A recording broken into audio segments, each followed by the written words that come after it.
with us in the Parliament Hotel here in Dublin, we have Billy Duffy from the Cult. Good, yeah, that's it. In case this is going out live, we're not really at the Parliament Hotel. Don't let them in on secret. Yeah, I'm not really staying here. So working with Martin Glover on the new album, yes. How did working with him compare with working with the likes of Bob Rock and Rick Rubin, as you have in the past? No, it's a good question.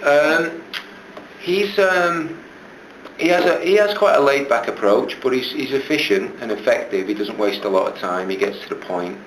I think he does his research. Like he pretty much knows what he's kind of achieved, but he's quite softly.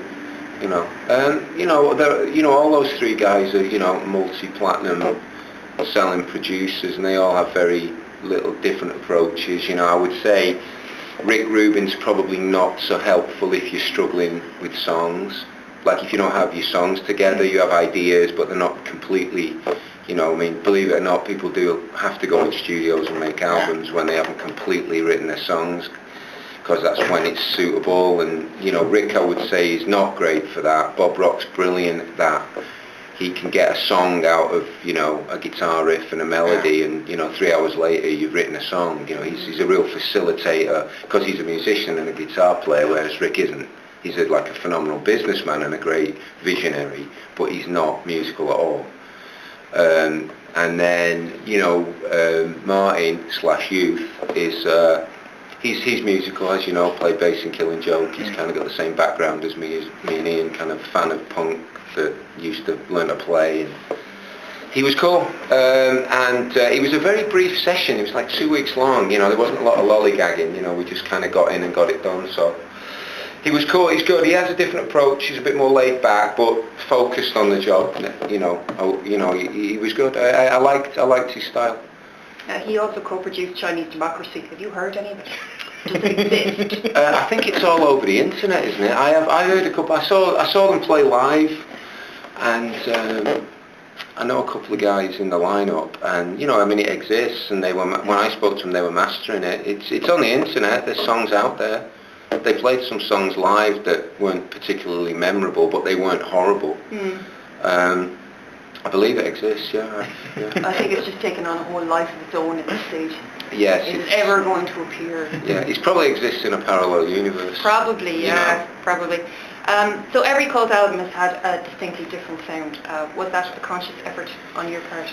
I think we didn't fight that, if you know what I mean. I think we didn't fight to... Well, actually, with one exception, which was the Ceremony album, which is my least favourite of all of them. We just let it kind of flow. We go in with song ideas, we've decided on a producer. It's kind of like you dealt the cards of that particular year and that period, and you just see what happens. There was no real... there's not really a massive attempt to make every album sound like the other, obviously. We just let it flow, and 8-10 years apart, or if you make an album 6-7 years after another album, your musical tastes have changed, you've developed as a person, hopefully. And you just want it to be different.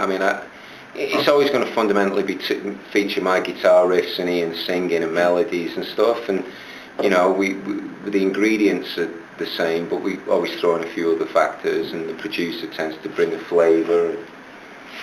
Different circumstances lead us down different avenues. We made 3 albums with Bob Rock, and they all sound different as well. So it's not just the producer. He was willing to let us go along, and one album we made in the mid-90s, kind of post-grunge, where we just really did it. We kind of made it up as we went along. It's almost like method acting. We were just like, we really don't want to make a very structured record, and Ian was into a very... I think he'd gone to the particular well of, I love you baby, baby, baby, baby too many times, and he was just needed to be doing something more, I think, more personal. It was almost like a bit like therapy, really. It was kind of painful to be around it, because he was going through a lot of stuff, and that was like the Cult album with Coming Down and Star, and that one. Yeah. That was kind of like our post-grunge, Kurt Cobain died while we were making it, and and then we made, so yeah, they do vary. But it's not a conscious decision to do that. It just happens, and we don't fight it. Right.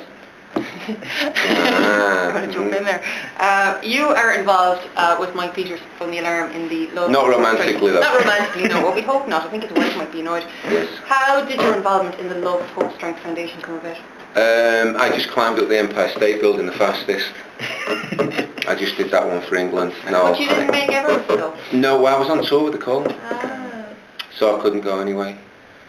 Yeah, I was going to do it, and I kind of, I knew right away, I had a suspicion, Mike knew it from the get-go that I probably wasn't going to do Everest. It's also the thing that Mike discovered that, they're trying to get high-profile people and people who really can reach out and communicate on a lot of levels.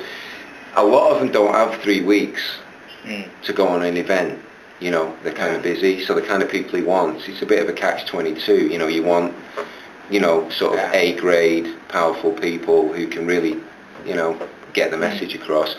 They haven't got that much time, so maybe when they're going to do Machu Picchu in Peru. Oh, that'd be so cool. That's like a 5-day trip. Hopefully I can do that one. But I did go to the Empire State Building and we did that little show from the roof. You did win the race up as well. Yes, I did, sir. Easily. I didn't know I was racing, but I got to the top first. It wasn't fair on Mike though, but because Mike was stopping and doing promotion and being Mike on the way up, doing his whole thing. But so I had a good time. That was a nice trip. Right, what else have we got? Now, you've also done a number of side projects while the Cult have been on hiatus. Oh yeah, the dreaded side projects. Can you call them projects? It's a dirty phrase. Circus Diablo and so on. Colour Sound. Oh, Colour Sound. No. Have you noticed all the bands I've been in begin with the letter C, apart from Theatre of Hate? Oh, good point. You're Cardboard Vampires as well. Tried to keep me on one section of when there used to be record stores. In those old places, go in one section, find all my stuff, don't have to wander around. That is great thinking. Death Cult. Yes. Well, yeah, but that was an EP. You could do Cult Common Death. Yeah, I suppose. Yes, yeah, there was interesting. And we changed that very quickly, didn't we? 24 and a half years as the Cult and 6 months as Death Cult. And people still remember the Death Cult. Yeah, the Death part, yeah. Have you any plans to do any future releases for any, or even release something with Cardboard Vampires? There was nothing, we didn't write any songs, we were just a covers band. It was just sort of a fun thing. Yeah, we didn't write. Jerry's doing a new Alice in Chains album as we speak. And it was, if things hadn't gone a certain way, then maybe, that band might have possibly turned into something that would have involved that. But it's difficult to see Jerry and me. We're good friends, but I don't know whether we could write together and collaborate. Chris from the Cult was in it as well. A couple of other guys. And but it was a great band. We were only talking about that today on the bus. We did do a couple of live recordings, but as I say, it was just all covers, and we just did it. We really did it for fun, and we did pretty good actually. It was a popular. We would fill. We'd fill big clubs. A lot of good reviews online. Fill the forum boards as well, and people liked it. Well, it's too. I like Jerry's guitar playing. I think we're very similar in some respects. He describes us both as meat and potatoes guitar players. You both have very distinctive styles though. If you heard a Jerry Cantrell riff a mile off, you'd know who it was. Yeah, same with you. Yeah, and neither is particularly what we call proficient. None of us are going to be confused with a sort of Steve Vai, Joe Satriani type guy, but we've certainly written probably riffs and melodies that people will be whistling in 20 years' time, which is, to me, always more important, because I was a bigger fan of pop rock, if you will, glam rock, pop, than I was ever into kind of arty music. So it's not in my, I like a guitar if you can whistle, it's good. Well, see, that's the thing with Joe Satriani and people like that, is that there is a certain phrase, I think my station manager would hit me if I said it on air. Guitar rank. Yes. Oh, that's good, he could fire you. Yeah, you didn't say it on air. He said it on air. You also co-star in St. James Smith. Not exactly. No, you've been reading Wikipedia. No, Internet Movie Database. Really? IMDb. No, didn't. Well, it was scheduled to happen. I don't even think they completed the movie. But I was scheduled. I did get fitted up for the uniform, for a part, and it really was they wanted me to do the incidental music for the movie, which I was kind of approached as a kind of guitar-y, kind of trippy, guitar, haunting guitar thing, and then they said, oh, do you want to be in it? And I said, well, not really. And then they said, well, you just don't have to speak much, and you just get to dress up and torture somebody and then shoot a lot of weapons. And I thought, well, it's Hollywood, isn't it? What are you going to do? I said yes, and then it turned out I had 2 gigs with another band that I'm in called, begins with C, And Camp Freddy. Oh. Camp Freddy. And there was Camp Freddy gigs at the same time I was scheduled to shoot. And as Camp Freddy paid money, and the shoot was done on well, you want to be in it for fun. My inner accountant went, go where the money is. It has a very funky website as well, though. Yeah. I saw bits of the movie. Probably it'll get complete. It's like one guy's vision and his passion. A nice guy I met a few times, and but it's funny how I've been associated with it because I never really wanted to act, at all. Never been my passion. You want to mention? No. Okay. Keep going through my questions. Your questions, yes, sir. Well, Ian filled Jim Morrison's shoes by singing to the Doors. Is there anyone that you would like to play with? Play as? Well, I would enjoy being in Iggy Pop's band. I'd probably do that for very minimal pay. Because I just would I would enjoy playing Iggy's stuff. Be an extra stooge. Yeah, I could. That I could do. Right through most of his stuff. I mean, that would be somebody I'd love to play with for free. And we actually had Iggy on our album. He's on one of our records, which was kind of tempo, which is it? Did some background vocals, and I jammed with him a couple of times. He's great. That'd probably be. I'd like to be in Thin Lizzy. That's another band I'd do. Yeah. But that's another band that I would probably do for next to nothing. That's the kind of thing I'd probably enjoy doing more than anything else. And I wouldn't. I always quite fancied the idea of playing with. Somebody was talking about me playing with Paul Rodgers from. He's been Free and Bad Company, and he was in. That I could do that. I'd like to do that. That's actually the first band you mentioned earlier on. Who do you think you'd say? And Damien probably said Bad Company or Free Bad Company. Yeah, that's sort of my musical roots type thing. That kind of fairly evident. He's quite busy in Queen at the moment. Yeah, and he tours himself. He's got his own thing. I met him. I want to see the original Bad Company when they reformed, and he was kind of a treat. I just needed to see it, for my own. Tick that little particular box. No, often the same way myself.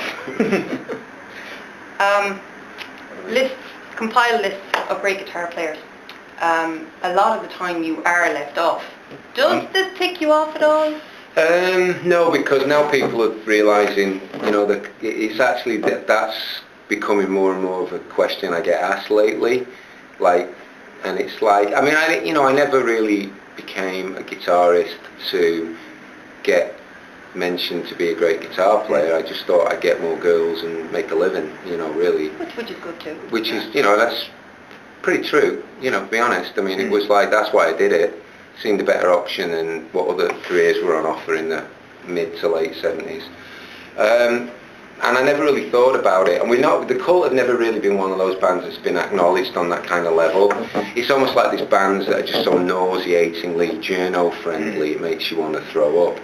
And it's just pitiful how Nick Cave, Morrissey, the Smiths, they just always every review is just glowing because they appeal to sort of a certain element of a journalist. And the Cult, we've always just been a bit on the underside, the dark side. We came out of kind of the vacuum after punk rock when nobody really knew what to do. There was kind of well, what do we do now? We've had the Sex Pistols. We all had long hair and were wearing flares, and then within 4 years the whole world had turned upside down, and then it's well, now what?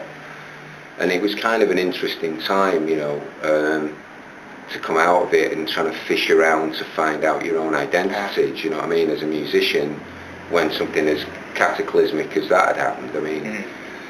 So it was interesting times, and I'm not bothered. People who know me, and but I definitely do get left off those lists. I was pretty insulted once. There was one 100 best guitar players, Do you know what I mean? And there was some real clowns in there. I mean, there was guys who were just like, let alone weren't they particularly good, they were like kind of tasteless. Yeah. And I just figured if I'm not even going to get the top 100, I'd rather not even be thought of at all, you know what I mean? No, it's like, that's one of the things that's always got me, because for me it was watching the Love Removing Machine video, seeing you strap on the White Falcon.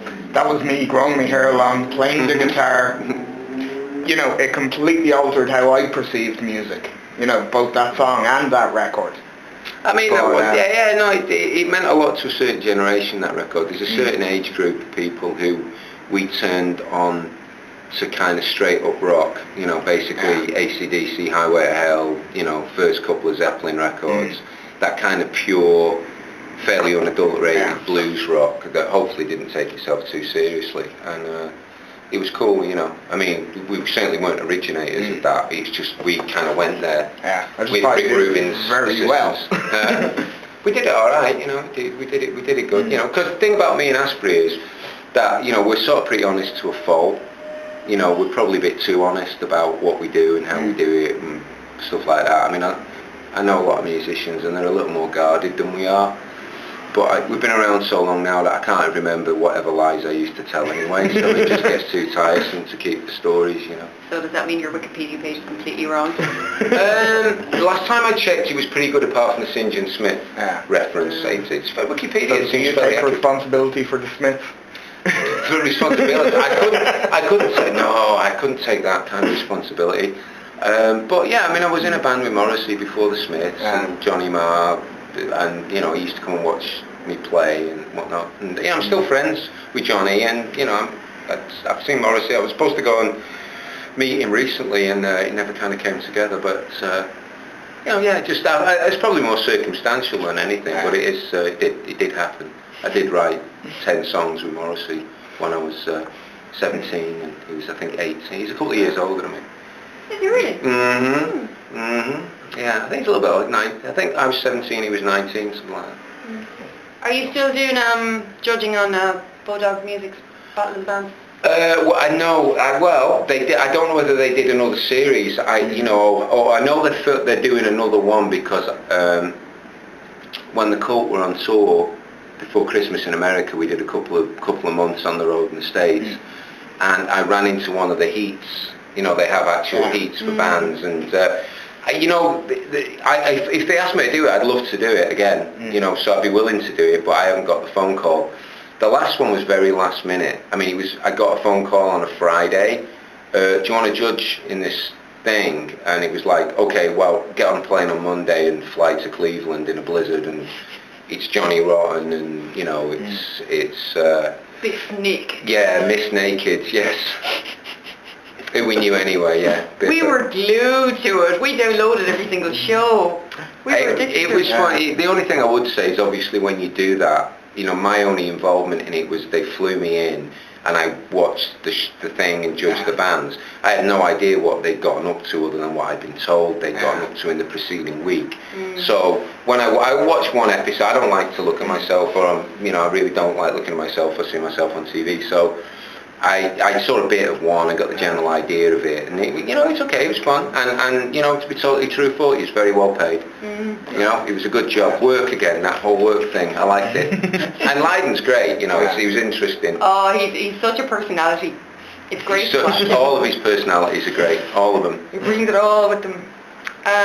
You contributed Painted on My Heart to Gone in 60 Seconds, the 2000 remake. Yeah. She Fell Sanctuary was used in a Nissan ad and also in Grand Theft Auto. Do you have a thing for cars?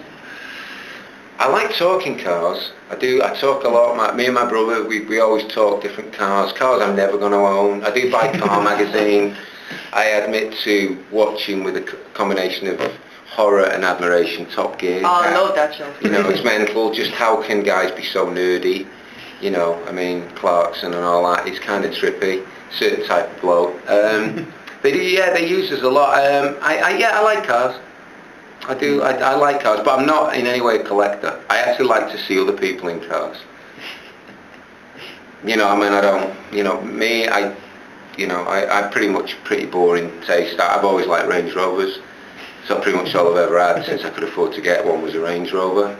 And It's the grill on the front, isn't it? I just like the commanding position. Actually, it has a nice view, and it always has. I just like them. I don't know. It's ever since I was a kid, I've always liked Range Rovers. So you're going to get into them, and that's all I've had. At the moment, I don't even have a car because I'm on tour so much that it'd be a bit of a waste of money. Yeah. I just rent them when I'm back. Okay, well, lastly, what is the truth to the Led Zeppelin rumour? As started by Ian. Stop. Right. Well, he never actually said the words Led Zeppelin.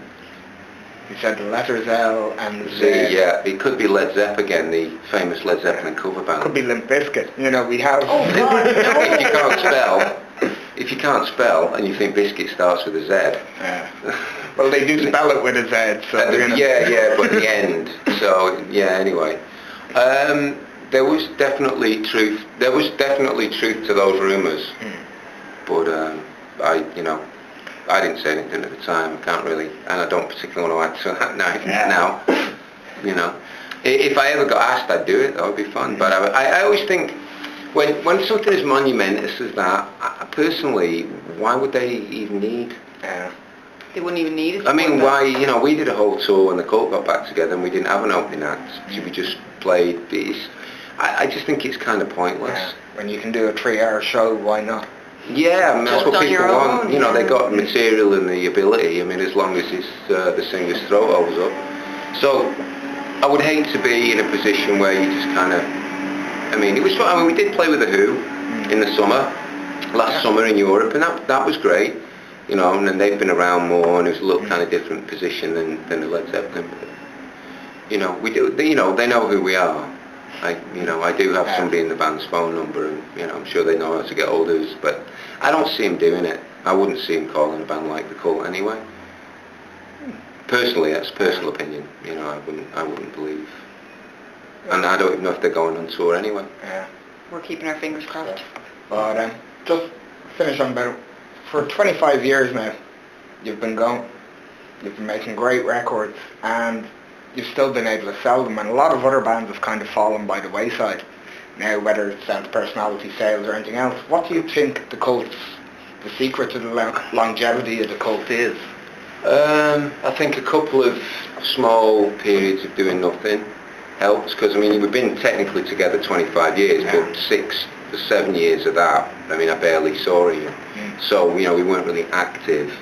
I think that helped. So it's a bit deceiving to say we've been, you know what I mean? But, 19 years is still a reasonable innings, And I think that probably not ever fully, like you said, all our albums sound a little different. We never fully sort of went into any one little convenient pigeonhole with our music. It never completely fitted, the peg never really fitted in the hole utterly. We weren't completely gothic, or we weren't totally, there was elements to it that didn't fit, and I think if it keeps people guessing, and it adds a certain uniqueness to it, that makes it a little different. It's not as easy to dismiss it when you can just categorise it, rubber stamp it and file it, whereas with the Cult it's like, well. But as having said that, the bloke next door in the heraldic arms shop, who was trying to sell me a parchment with the history of the name Duffy, which I was quite aware of, said, so you're in that band The Cure? And I went, yeah, absolutely. If you like, I'm in The Cure. It's close to another C. Exactly, I could be. It's it.